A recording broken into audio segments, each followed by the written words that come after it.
Hello learner, greetings of the day. Myself Krishna Prasad, Assistant Professor, Canara Engineering College. I welcome you for my video lecture on computer networks and security with the subject code 18CS52. We will be looking into module 3, which is regarding the network layer.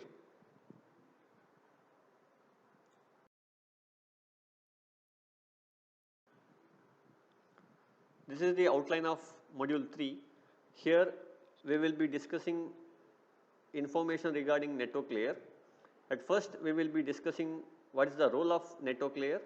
After that we will be discussing regarding router, what is there inside a router, how does input processing and output processing happens, where does queuing occurs, and at last we will be discussing about routing control plane. Next we will be discussing on IP version 6 and its IP security. The next part of module is discussed on routing algorithms, different types of routing algorithms, namely link state and distance vector. The next part of the module is hierarchical routing, routing in the internet, that is routing information protocol. Next we will be discussing on intra-autonomous system routing, that is using open shortest path first, and one protocol for inter-autonomous system routing, that is border gateway protocol. And at last we will be discussing on broadcast and multicast routing algorithms.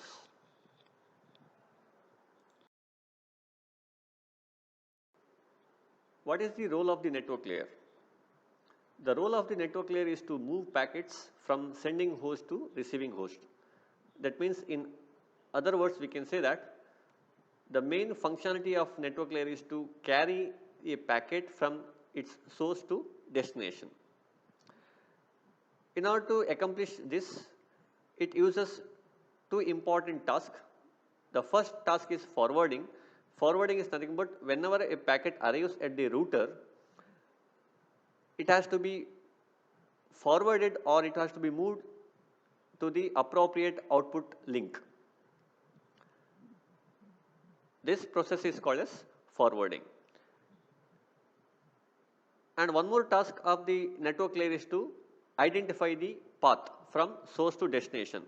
That process of finding a path from sender to receiver is called as routing.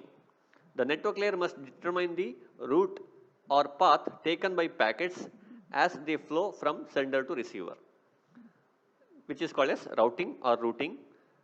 In order to determine the path from sender to receiver, we use different algorithms. These algorithms are called as routing algorithms.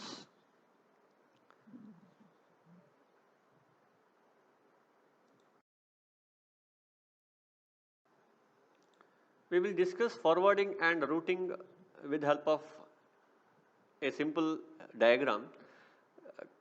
These are the routing or routers, which is a connecting devices in a network. Whenever a particular router receives a packet, the router will examine its header, and based upon the value of the header, particular packet will be sent to its some of the output link. That means, in this case, the packet header contains some information. Based upon this information, this router will look into its routing table or local forwarding table, which has some of the information which are required for forwarding the packet. For example, here we can see that the header value, whatever we have, it contains a associative output link value, that is 2. That means, whenever a packet with this header information, then the same packet has to be sent through its output link number 2. This is called as forwarding, and in order to reach this packet to its destination, it has to identify a particular path. So selecting different path or identifying the best path from sender to receiver is called as routing. So each router will maintain its own forwarding table.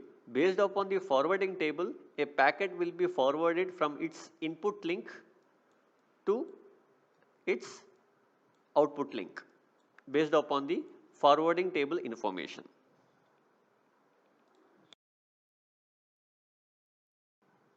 Now let us understand what is inside a router. Router is nothing but a device which is used as an interconnecting devices to connect different networks. This is a high level view of generic router architecture which has different components including n number of router input ports on the left side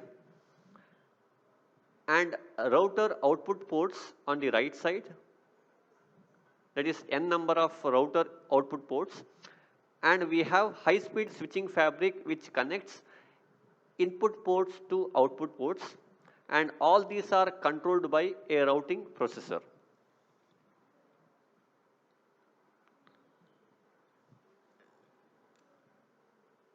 Routing processor performs routing and management control plane, which is mainly implemented by using software, and it operates in millisecond time frame. And whenever we consider the other parts like input ports, switching fabric and output ports, they are called as forwarding data plane, which is actually used for forwarding a data from input link to output link, and these are implemented by using hardware because they has to work in nanosecond time frame, that is much faster than the routing or management control plane. And information from routing processor will be fed into the input ports, that is for forwarding and table lookup information will be inserted into the input ports for forwarding purpose.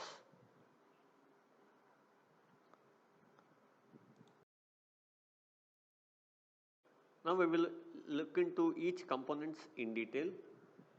The first component is input ports. Each router will have n number of input ports and it will perform several key functions. The first function of input port is it will perform physical layer function of terminating an incoming physical link at the router, and the second function is to perform link layer functions needed to interoperate with the link layer at the other side of the incoming link. That means all the functionality of data link layer will be performed here. And the third important functionality is to look up forwarding table information to perform forwarding. The next component is switching fabric. The switching fabric connects the router's input ports to its output ports. How exactly a packet is forwarded from input ports to output ports will be decided by the switching fabric based upon the lookup information inside the forwarding table.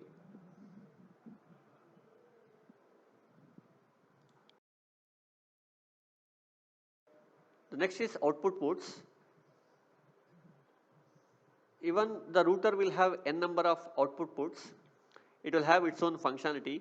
An output port stores packets received from the switching fabric. That means there will be a buffer used for storing the packets temporarily, and it transmits these packets onto the output link or outgoing link by performing the necessary link layer and physical layer functions.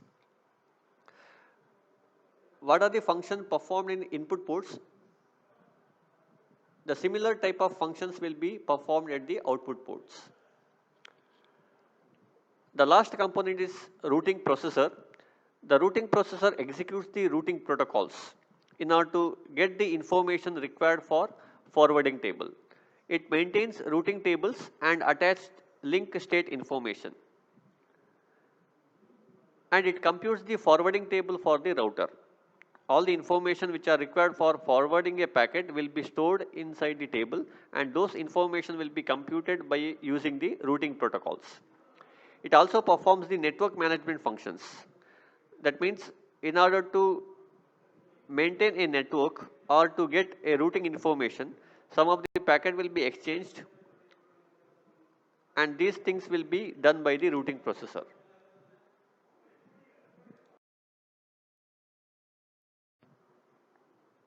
The entire components of router is divided into two plane, that is router forwarding plane and router control plane.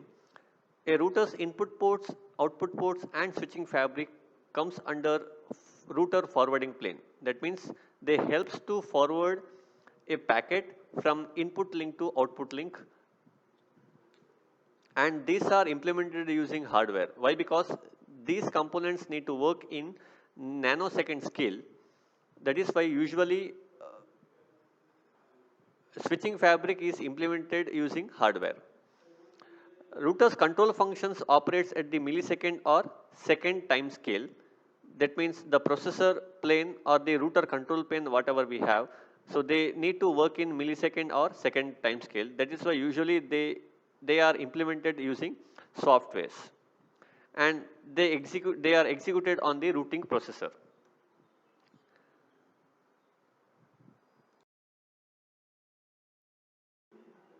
Now we will look into more detailed view of input processing as given in the diagram, which includes physical layer termination, link layer processing and forward lookup.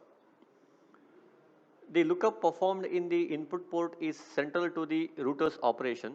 That is here that the router uses the forwarding table to look up the output port to which an arriving packet will be forwarded via the switching fabric. The forwarding table is computed and updated by the routing processor with a shadow copy typically stored at each input port. The forwarding table is copied from the routing processor to the line card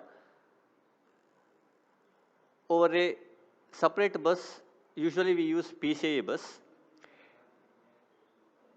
And with the shadow copy, forwarding decision can be made locally at each input port without invoking the centralized routing processor on a per packet basis, and thus avoiding a centralized processing bottleneck. And this also helps to reduce the processing or forward lookup time. In order to reduce the memory access time, normally we use DRAM, that is embedded on chip DRAM, and faster SRAMs. Once a packet output port has been determined via the lookup, the packet can be sent onto the switching fabric.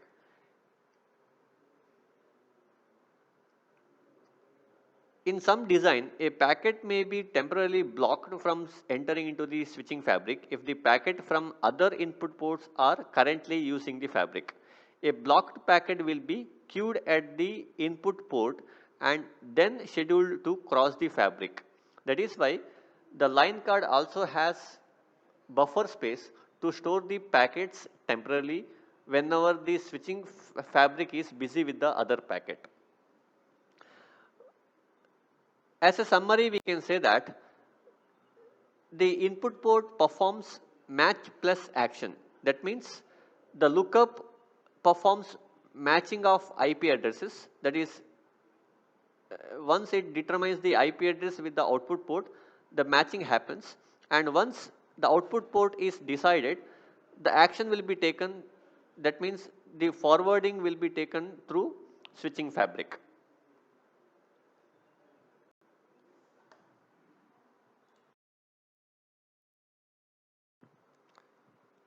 Next process is nothing but switching.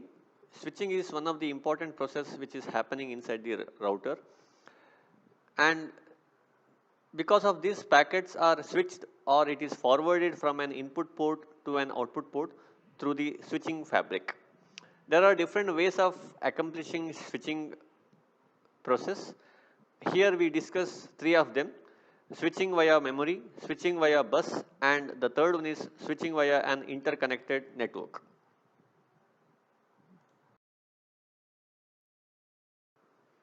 The first switching type is switching via memory.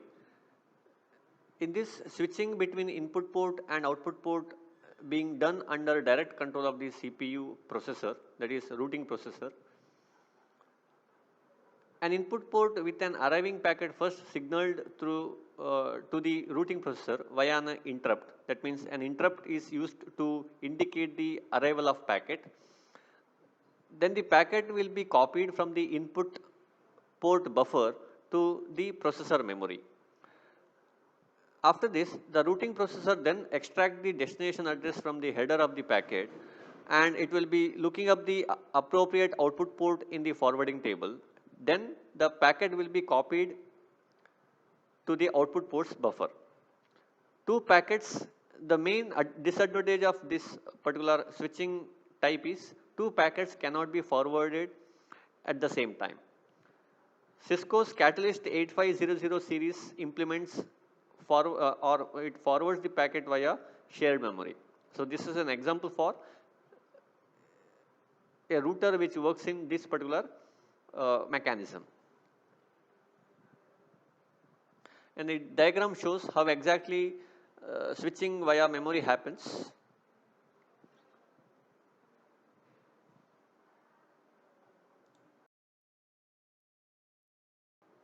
The next switching type is switching via bus. In this, there is no intervention of routing processor, unlike switching via memory.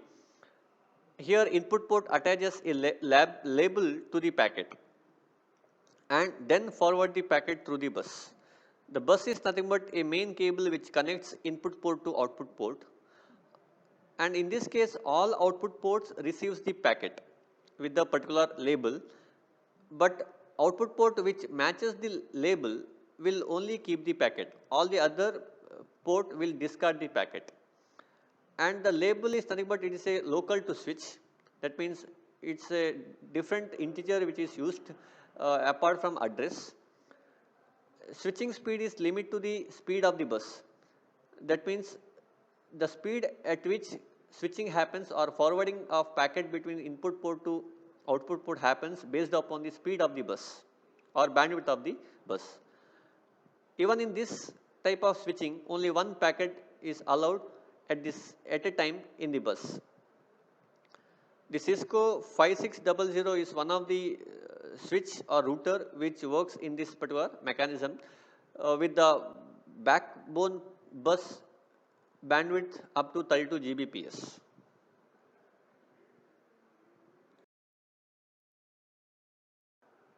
The third switching type is switching via an interconnection network. The previous switching type, that is switching via memory and switching via bus, faces a main drawback of only one packet is allowed to transfer at a time. To overcome that problem,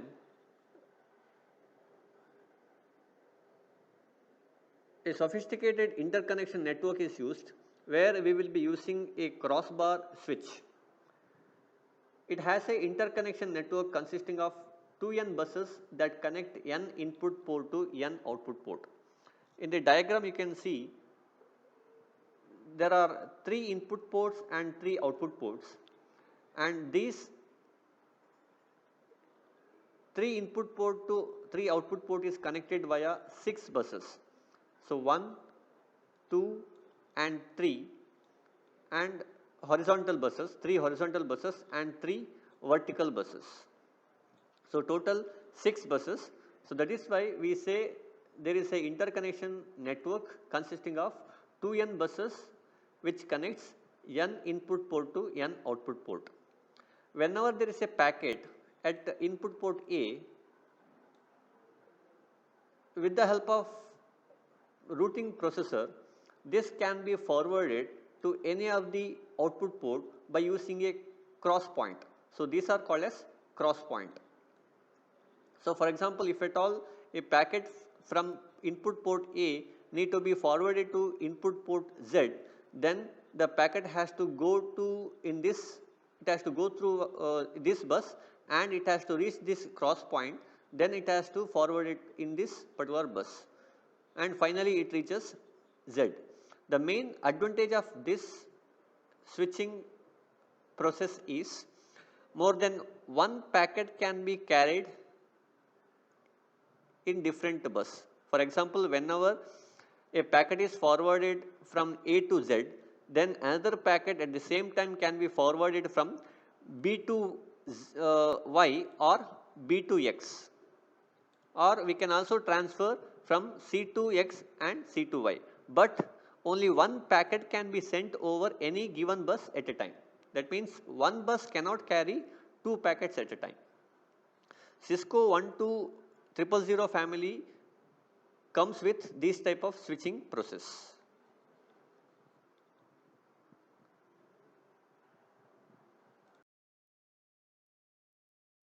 The last one is output processing. This takes packets that have been stored in the output port's memory and transmits them over the output link. Selecting and dequeuing packets for transmission is one of the major tasks of this output processing.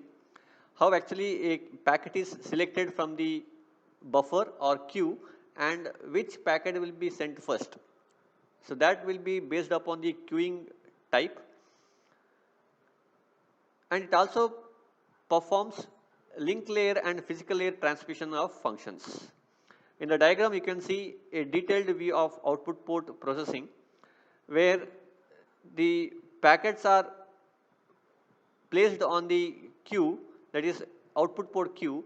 From there a particular packet has to be taken and it has to be processed in the data link layer, and after that it has to be sent to the physical layer for line termination.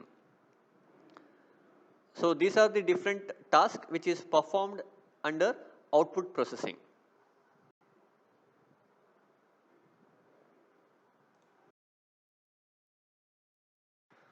With this, I finish my discussion on routers and its components. We will meet in the next video. Till then, have a nice day.